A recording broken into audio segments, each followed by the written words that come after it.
Hi everybody, welcome to Live Blogger. In this tutorial series, we are designing this video gallery with YouTube videos using HTML, CSS and JavaScript. And this is our progress as of now. We have designed the desktop version. Now in this video, we will make it responsive. So right now, if I decrease the width of the screen, this is how it looks. It doesn't match the screen width of our browser. So it doesn't look good on smaller devices. So that's what we're going to do in this video. We're going to make it responsive so that it will work good on all screen sizes. So let's get started.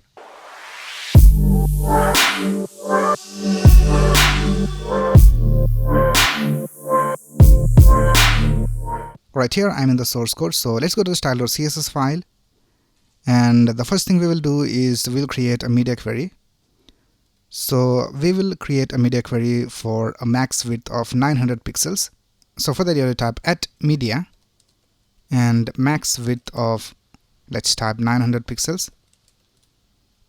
And first of all, let's test whether this media query works. So I'll just select all elements and set the display to none. So if I just decrease the width of the screen, now we can see when we are less than 900 pixels, the video gallery is not being displayed. So now we know that the media query is working alright.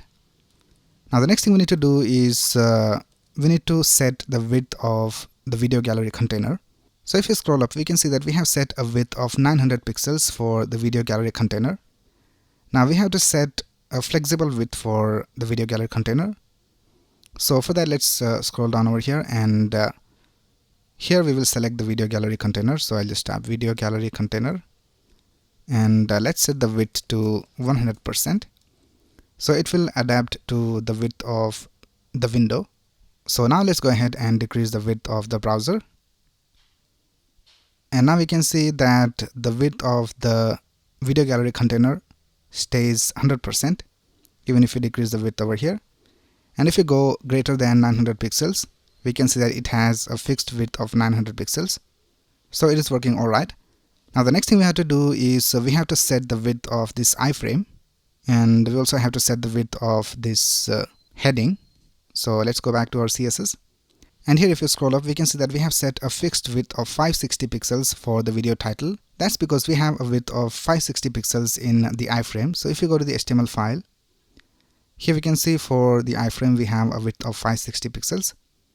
So what we'll do is we'll set the width to 100%. And let me just add a background color. And we can see that we have the correct width. So let's remove this.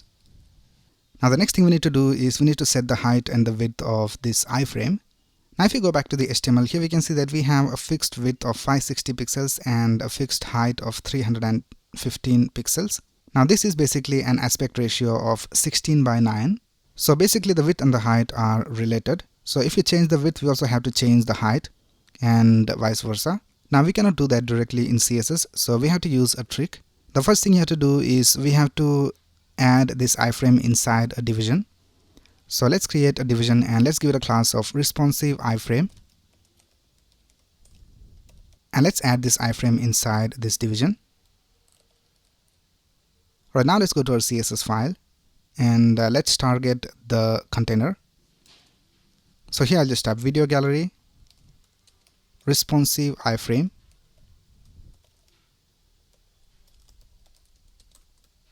And first of all, we have to set the position to relative. And the next thing you have to do is set the height to 0. And we'll also set the overflow to hidden.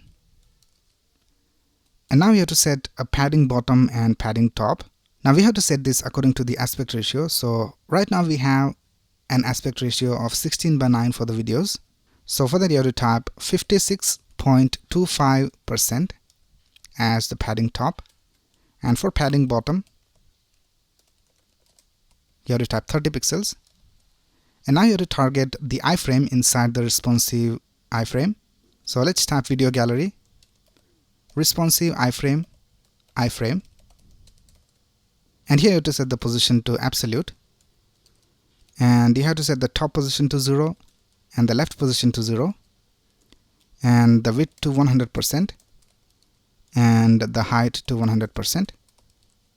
Now this will make our iframe responsive and also have the correct aspect ratio of 16:9. So let's go back to our Chrome, and now we can see we have the correct width for our iframe.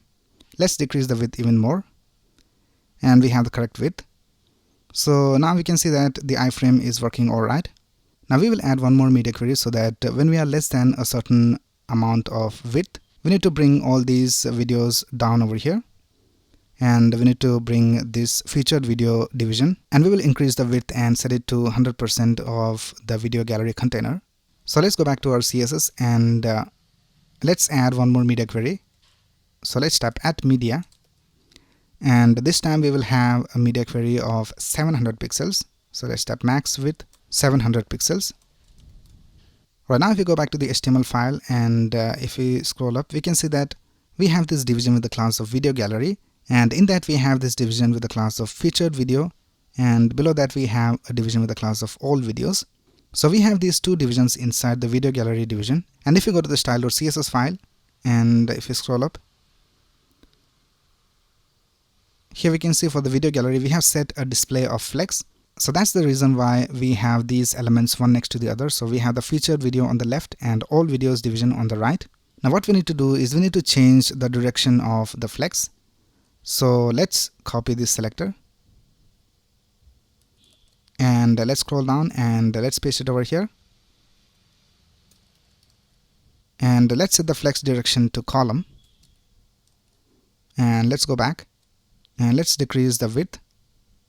And now we can see that the featured video division is at the top and all videos division is at the bottom. Now for this all videos division, let's display two thumbnails in a row. So here we can see in the HTML we have this division with the class of all videos, and in that we have these divisions with class of video, and we have three divisions over here with class of video. Now what we will do is we will set the display of the all videos to grid.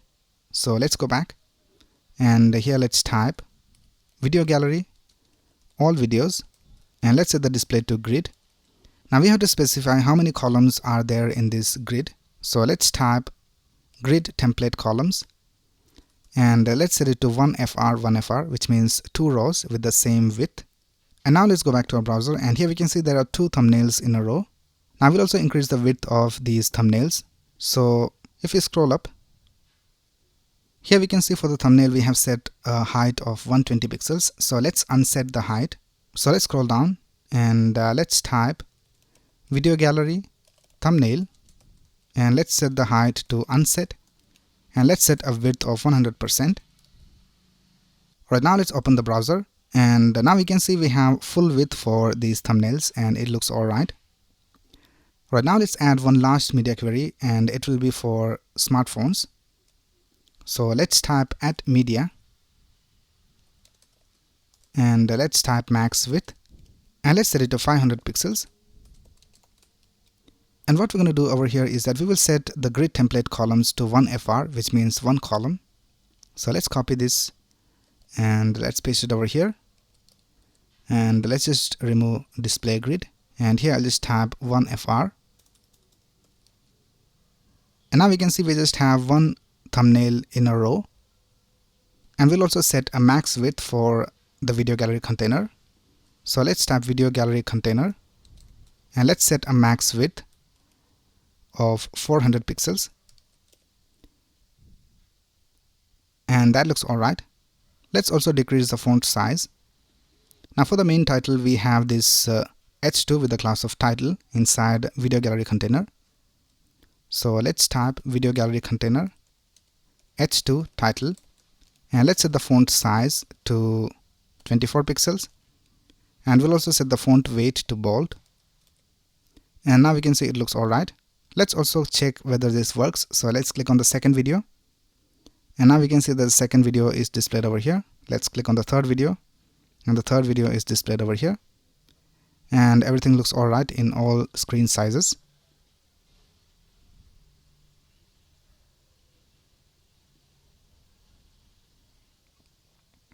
So that's basically how you make this video gallery responsive. Right, so that's it for this video. If you have any doubts, you can ask in the comments below.